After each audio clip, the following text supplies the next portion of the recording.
마태복음 본문으로 오늘은 좀 말씀을 나누려고 합니다.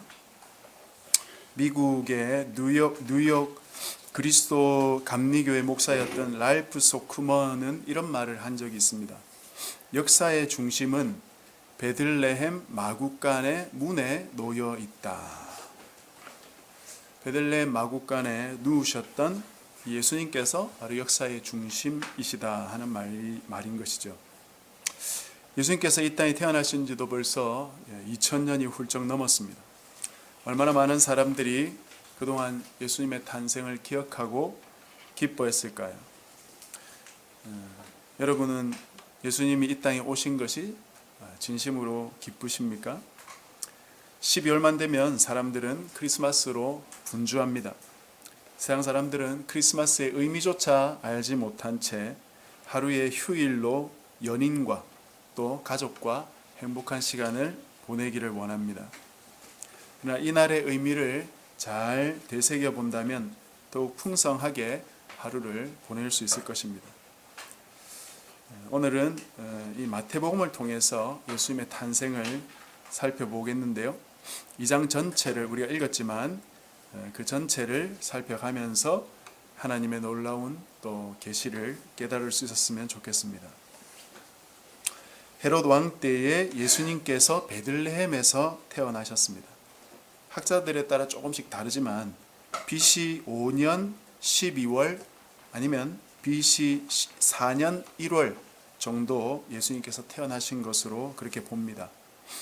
AD와 BC를 예수님 중심으로 나누었다고 알려져 있지만 이렇게 약간 4년 정도의 차이가 나는 것은 이 표기를 도입했던 사람이 로마의 대수도 원장이었던 디오니시우스 엑스구스라는 사람이었는데, 이 사람이 이 표기를 창안하면서 부활절 날짜를 계산하려고 했는데 그 날짜를 계산할 때 약간의 착오가 있었다고 합니다. 그래서 그것이 지금까지 그냥 계속 이렇게 사용되어 오고 있다고 합니다.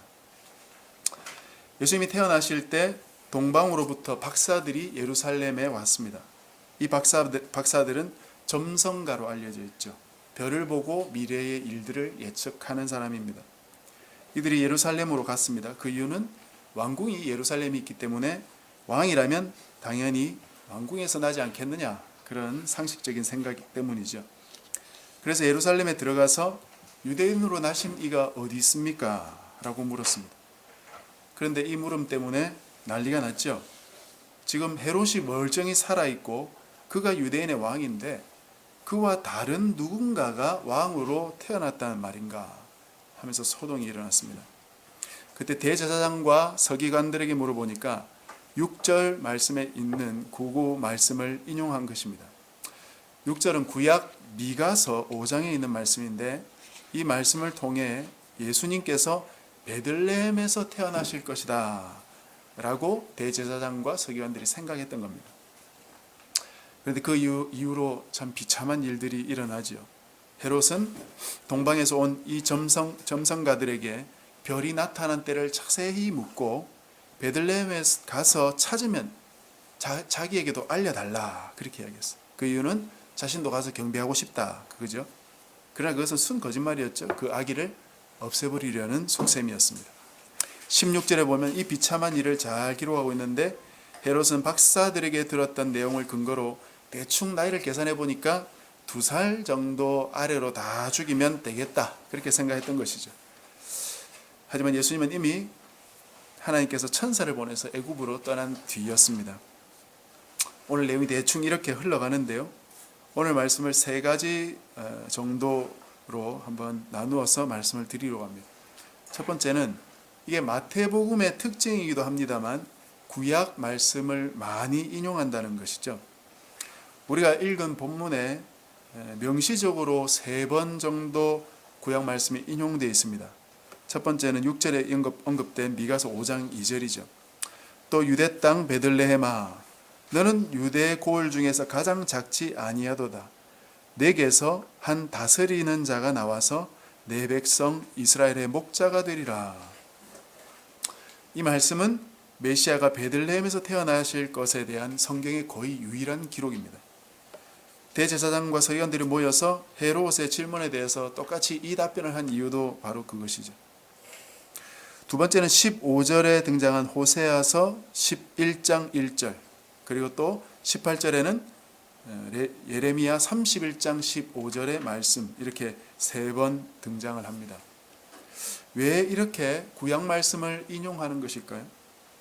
예수님 그분은 바로 하나님의 말씀을 성취하러 오신 메시아이기 때문입니다. 요한복음 19장 28절에 보면 예수님께서 돌아가시면서 십자가상에서 내가 목마르다 그렇게 말씀하시는데요. 이 말씀조차 성경 말씀을 응하기 위해서 예수님께서 이 말씀을 하신다고 요한복음에 그렇게 기록되어 있습니다. 이처럼 예수님은 자신의 삶 전체를 통해서 하나님 말씀을 성취해 가고 있었다 하는 것이죠. 우리도 그분처럼 하나님 말씀을 순종하며 성취하기 위해서 노력한다면 하나님께서 얼마나 기뻐하시겠습니까?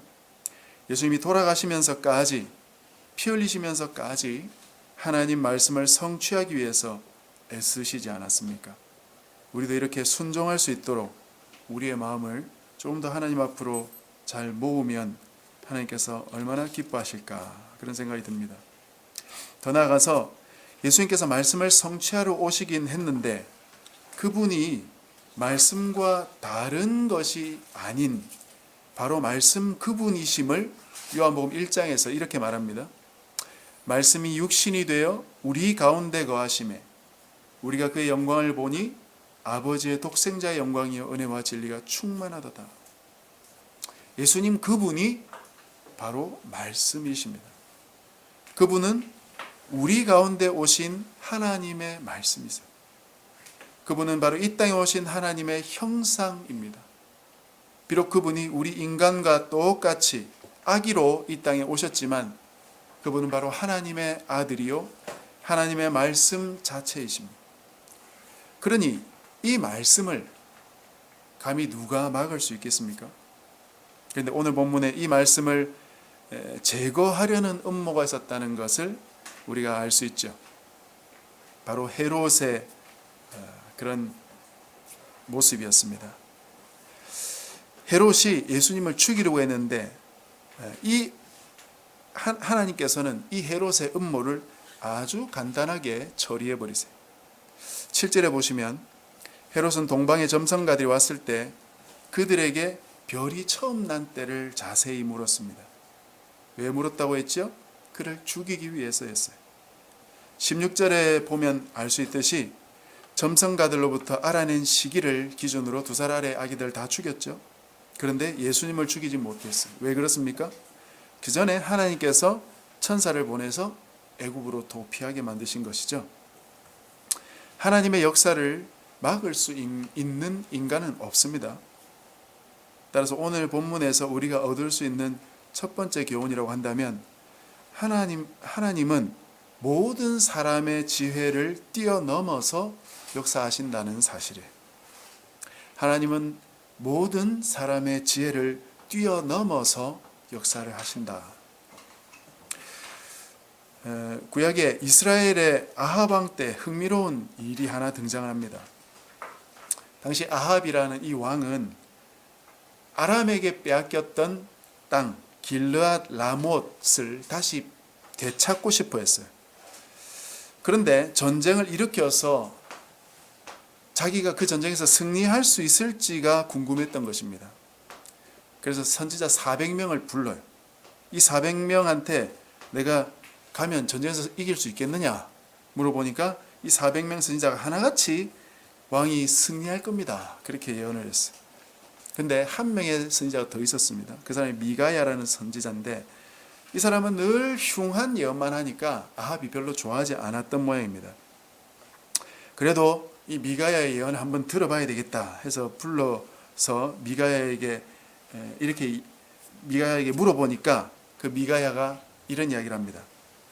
내가 보니 여호와께서 그의 보좌에 앉으셨고 하늘의 만군이 그의 좌우편에 모시고 서 있는데 여호와께서 말씀하시기를 누가 아합을 꾀어 그를 길르앗 라못에 올라가서 죽게 할꼬 하시니 하나는 이렇게 하겠다 하고 또 하나는 저렇게 하겠다고 하였는데 한 영이 나와 여호와 앞에 서서 말하되 내가 그를 꾀겠나이다. 여호와께서 그에게 이르시되 어떻게 하겠느냐 이르되 내가 나가서 거짓말하는 영이 되어 그의 모든 선지자들의 입에 있겠나이다 하니까 여호와께서 그래 가라 그 방법이 성취될 것이다 그렇게 말씀하셨어요. 그래서 이 400명의 선지자가 전부 아합이 이기겠다고 예언을 한 그것은 결국 하나님께서 보낸 거짓 천사들이 거짓말로 속인 그것이 바로 이 선지자들이 말한 답변이었던 것입니다. 그래서 결국 이 전쟁에서 아합이 죽게 되었어요. 아합이 정말로 하나님의 뜻을 알고 따르기 원했다면 내가 듣기 원하는 말만이 아니라 미가야 같은 이 선지자의 말을 들어야 되는 것이죠. 싫은 소리는 듣기 싫고 나의 업적은 누리고 싶고 그런 사람은 자신의 욕심을 위해 그렇게 살다 보면 결국 하나님의 심판을 받게 되는 것입니다. 아무리 내가 날고 뛰고 날고 해도 하나님 항상 그 사람보다 위에서 그를 지켜보고 계시는 것이 내가 아무리 머리를 굴려도 내 지혜를 뛰어넘어 계시는 분이 하나님이에요. 나는 하나님을 결코 뛰어넘을 수 없고 이길 수도 없습니다. 그분 앞에 무릎 꿇는 것이 상책이 빠르면 빠를수록 좋은 것입니다. 내 지혜를 버리고 주님을 나의 왕으로 모셔드리고 그분의 말씀이라면 끝까지 내가 순종하겠다 그렇게 하는 것이 우리에게 유익한 길인 것입니다. 이렇게 주의 말씀을 순종하는 저와 여러분이 되어야 되겠습니다. 두 번째로는 오늘 본문은 그분과 그의 백성이 하나라는 사실도 보여줍니다. 본문의 15절을 한번 보십시오. 여기서 애굽으로부터 내 아들을 불렀다 하는 이 말씀은 호세아 11장 1절에 나오는 말씀을 성취하신 것입니다. 그런데 더 근본적으로는 이 말씀이 출애굽 사건을 배경으로 하고 있죠. 출애굽기 4장에 보면은 하나님은 모세에게 출애굽의 사명을 주시면서 바로에게 가서 이렇게 말해라. 이스라엘은 내 아들, 내 장자다. 하나님의 아들, 하나님의 장자다. 내 아들을 보내어서 나를 섬기게 하라 하여도 내가 보내주기를 거절하니 내가 네 아들, 네 장자를 죽이리라. 그렇게 말씀하셨어요. 내 아들 이스라엘 백성을 안 보내주니까 나도 너희 아들, 너의 장자를 죽이겠다. 바로 너의 아들을 죽이겠다. 그렇게 하나님께서 말씀하신 것이죠. 하나님은 이스라엘 백성 전체를 자신의 아들로 지칭하셨어요. 이런 걸 문법에서는 집합명사라고 합니다. 전체를 하나로, 단수로 다루는 명사죠. 대표적으로 하나님께서 아브라함에게 말씀하실 때 내 몸에서 날 자가 내 씨가 되고 그 씨에게 복을 주겠다고 말씀하신 이 씨가 바로 집합명사입니다. 이 씨는 지시적으로 이삭을 말하기도 하고 나아가서 아브라함의 후손인 이스라엘 백성 전체를 말하기도 하지만 궁극적으로는 진정한 그의 자손 예수 그리스도를 의미하는 것입니다. 그런데 놀라운 사실은 이 출애굽 사건을 예수님의 탄생과 관련지었다는 사실이죠. 아마 우리가 그냥 출애굽기를 그냥 읽고 있었다면 상상도 못했을 겁니다. 그런데 지금 마태복음이 바로 그렇게 말하고 있습니다. 제가 그 학교 다닐 때 제 은사였던 그 황창기 교수님은 이 본문을 통해서 예수님의 인격을 집단적 인격이다 또는 만유적인 인격이다 그렇게 말씀하셨어요. 예수님의 인격이 개인적인 인격에 머무르는 것이 아니고 집단적으로 그리고 참 하나님 백성인 새 이스라엘 전체를 다 포함하시는 인격이다 이 말이에요. 그에 따르면 많은 이스라엘 백성이 오실 메시아이신 예수님 한 분으로 모아졌다가 다시 퍼져나가는 전진을 성경이 보여준다는 것입니다. 무슨 말씀이냐면 구약의 하늘의 별만큼 많았던 이스라엘 백성이 광야에서 불순종에서 대거 멸망하고 또 가나안에 들어갔다가 살다가 또 순종 안에서 우상 숭배해서 또 멸망하고 결국은 아수르와 바벨론으로 끌려가서 포로로 살면서 겨우 남은 자만 있게 될 것이다. 그런 예언 듣지 않았습니까? 그렇게 계속 줄어져 왔다는 것이죠. 그러다가 예수님 한 분으로까지 이렇게 이어지고 다시 신약시대에 와서 예수님을 시작으로 12제자, 70인 제자, 그리고 다락방에서 120명의 제자, 그리고 사도행전에 3,000명, 5,000명, 아시아의 7교회 이런 식으로 불어나면서 온 천하의 많은 교회의 그 하나님의 백성으로 확장되어 갔다는 것입니다. 그 중심점에 바로 예수님이 계신다는 것입니다. 그렇기 때문에 이 예수님은 혼자 계시는 것이 아니고 예수님 안에 하나님의 백성 모두를 다 품고 계신다는 것이에요. 우리가 교회를 예수님의 몸이라고 말할 때 머리를 예수님이라고 말하지 않습니까? 참 하나님의 백성의 실체는 예수님을 머리로 하는 보이지 않는 그분의 몸, 그것이 바로 진짜 교회입니다. 따라서 이스라엘 백성의 출애굽이 그들의 출애굽으로 끝났다면 그것은 사실상 우리와는 아무런 상관이 없죠. 이스라엘 백성들이 4,000년 전에 저 팔레스타인 땅에서 출애굽한 것이 나와 무슨 상관이 있습니까? 그러나 만약 그 출애굽이 예수님이 함께 하신 출애굽이었다면 그것은 말이 달라지는 것이죠. 예수님 혼자가 아니고 자기 속에 자기의 백성 모두를 품고 계시는 분이기 때문에 그분의 출애굽은 곧 나의 출애굽이 되는 것입니다. 누구든지 예수님과 하나 되어 있는 사람은 예수님과 함께 출애굽을 한 사람입니다. 저주와 사망으로부터 출애굽한 것이에요. 사망이 쏘는 그 죽음으로부터 출애굽한 것입니다. 이 사실을 우리가 기억해야 되겠습니다. 예수 그리스도께서 우리를 그분의 은혜로 죄와 사망에서 구원하셨다는 것이에요. 저주와 노예 상태로부터 구출해 내셨다는 것입니다. 우리가 예수님을 믿고 그분을 나의 왕으로 모시고 산다면 우리는 예수님과 하나 된 사람들이에요.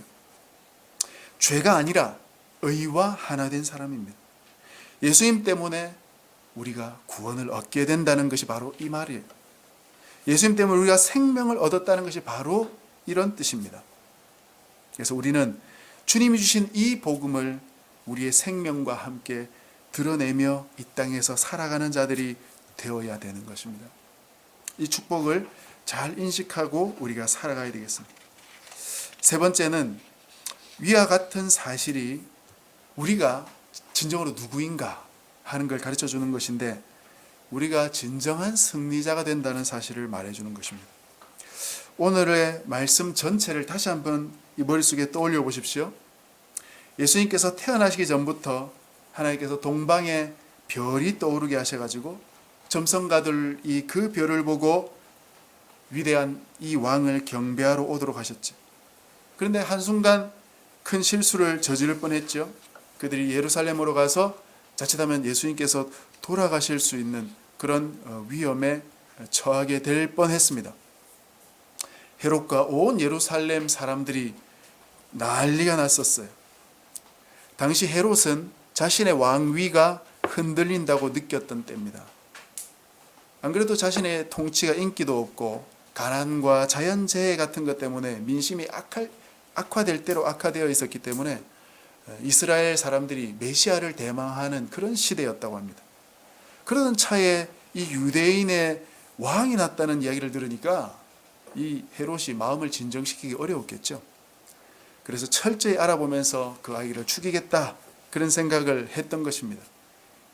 그러나 하나님께서 꿈을 통해서 동방의 점성가들이 헤롯을 만나지 못하고 다른 길로 돌아가도록 그렇게 역사하셨죠. 하나님은 자기 백성을 이렇게 구원하시는 것입니다. 또 어떻게 됐습니까? 그 사실을 안 헤롯은 예수님을 죽이기 위해서 베들레헴 주변의 2살 아래 모든 사내 아이들을 다 죽이지 않았습니까? 이때 하나님께서 어떻게 역사하셨습니까? 천사를 통해서 애굽으로 예수님께서 피신할 수 있도록 그렇게 길을 내셨어요. 피할 길을 내시는 하나님이십니다. 요셉과 마리아가 아기 예수님과 함께 애굽에 가서 어떻게 생활했을까요? 낯설고 길도 선 그곳에서 어떻게 살았겠습니까?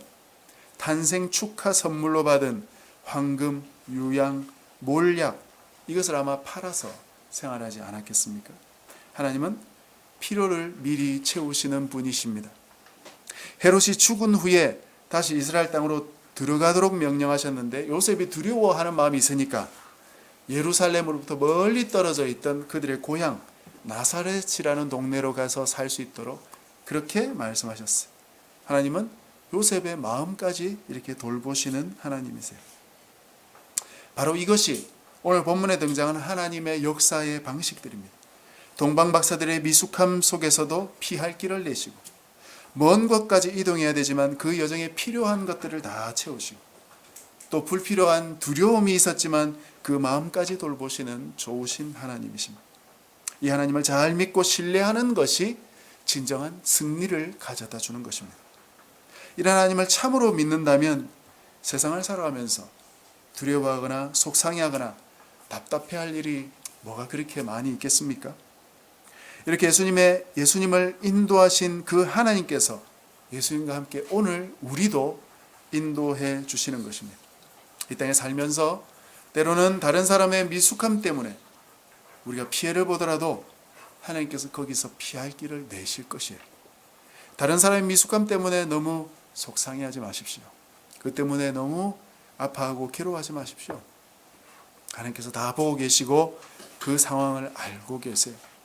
하나님의 방식으로 우리를 구원해 내실 것입니다. 이것을 믿고 하나님을 신뢰하십시오. 하나님께서 어떤 길로 가라 또는 여기로 와라 이 일을 하라 라고 명령하신다면 즉시 순종하십시오. 하나님이 그 길로 갈 수 있도록 채우시고 그 일을 하는데 필요한 모든 것 다 채워주실 것입니다. 그리고 그 길을 가다가 힘이 든다면 하나님께 부르짖으십시오. 간구하십시오. 기도하십시오. 하나님 아버지 두었다고 뭐 하겠습니까? 하나님께서 우리의 마음속 깊은 곳까지 돌보시면서 우리를 위로하시고 우리를 그분의 충만한 은혜로 채워주실 것입니다. 아들아, 딸아, 내가 너와 함께 있다. 주님께서 그렇게 말씀하시면서 우리의 마음을 어루만지실 것입니다. 형통하고 평탄한 길만이 승리의 길은 아닙니다. 그런 길에서 오히려 우리는 나태에 빠질 수 있죠. 세상 살면서 고생 안 하면서 사는 사람이 누가 있겠습니까? 엄친아라도 나름대로 고생하고 금수저 출신들도 다 고생하지 않습니까? 고생이 없는 삶은 이 세상의 삶이 아니죠. 그러면 무엇이 중요하겠습니까? 고생이 있더라도 그 고생 속에서 나를 돌보시는 하나님을 믿고 있는 사람이 있다면 그 사람이 복된 사람 아니겠습니까? 길이 멀고 험하지만 갈 길을 비추어 주시고 보여주시고 인도해 주시는 하나님이 계신다는 것, 그게 진정한 승리 비법 아니겠습니까? 또 시험과 고난이 있더라도 그것을 이겨내도록 도와주시는 분이 계신다면 진짜 승리할 수 있지 않겠습니까? 위협으로부터 안전하지는 않지만 때로는 그것 때문에 상해를 입기도 하지만 그게 궁극적으로 우리로 하여금 하나님의 길을 걷게 하고 이기게 하는 길로 인도해 준다면 우리가 능히 주님 붙들고 그 길도 걸어갈 수 있는 자들이 될 것입니다. 그러면 최종 승리자가 될 수 있겠죠. 말씀을 맺겠습니다. 예수님께서 이 땅에 왕으로 오셨어요. 헤롯도 그것을 막지 못했습니다. 우리도 막을 수 없어요. 하나님은 우리 모두의 지혜를 뛰어넘어서 역사하시는 분이시기 때문입니다. 따라서 그분을 피하지 말고 예수님을 나의 왕으로 모셔드리고 그분을 섬기며 살아가야 됩니다. 그분과 하나가 되십시오. 그러면 그분의 성취가 우리의 성취가 될 것입니다. 그분의 승리가 나의 승리가 될 것입니다. 그분은 자기의 백성들이 이 땅에서 살 때도 여전히 함께 해주시고 우리의 왕이 되어주셔서 모든 걸 다 채워주시면서 인도해 주실 것입니다. 이 은혜가 우리 모두에게 함께 있기를 주님의 이름으로 간절히 축복합니다.